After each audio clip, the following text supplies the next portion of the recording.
রুবেলার শ্বেতার রিসিপশনের আসর বসলো মঙ্গলবার বারাসাতে। আর বৌভাতে দেখা গেল নিমফুলের মধুর গোটা টিমকে। এলেন অন্তঃসত্ত্বা মানসী, পর্দার মেয়ে পুটিকেও দেখা গেল বিয়েতে। বাবুর মা অর্থাৎ অরিচিতা, জেঠি তনুশ্রী, এমনকি রুবেলের সবচেয়ে বড় শত্রু ঈশারও দেখা মিলল।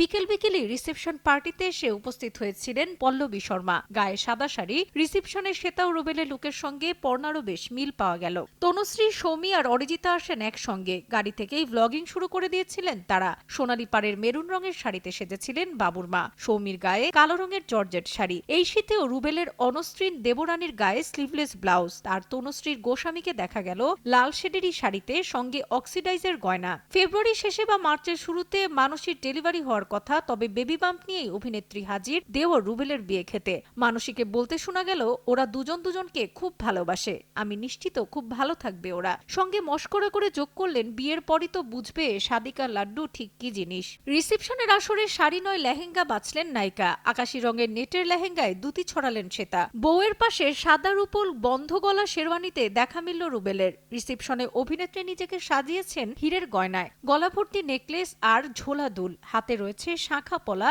মাথা ভর্তি সিঁদুর। বিয়ের দিন দম্পতিকে দেখা যায় লাল রঙের বেনারসিতে, আর রুবেলের গায়ে ছিল সাদা রঙের পাঞ্জাবি। রোববার বৈদিক মতে বিয়ে করেন তারা। বৌভাতে নিমফুলের মধুর টিম এলেও বিয়ে বাড়ি জমিয়ে রেখেছিলেন টিম। কোন গোপনে মন ভাসছে, কোনো লুকোছাপা নয়, একেবারে ধুমধাম করে পরিবার, আত্মীয়, ইন্ডাস্ট্রির সহকর্মীদের নিয়ে 7 পাকেই বাঁধা পড়েছেন দম্পতি।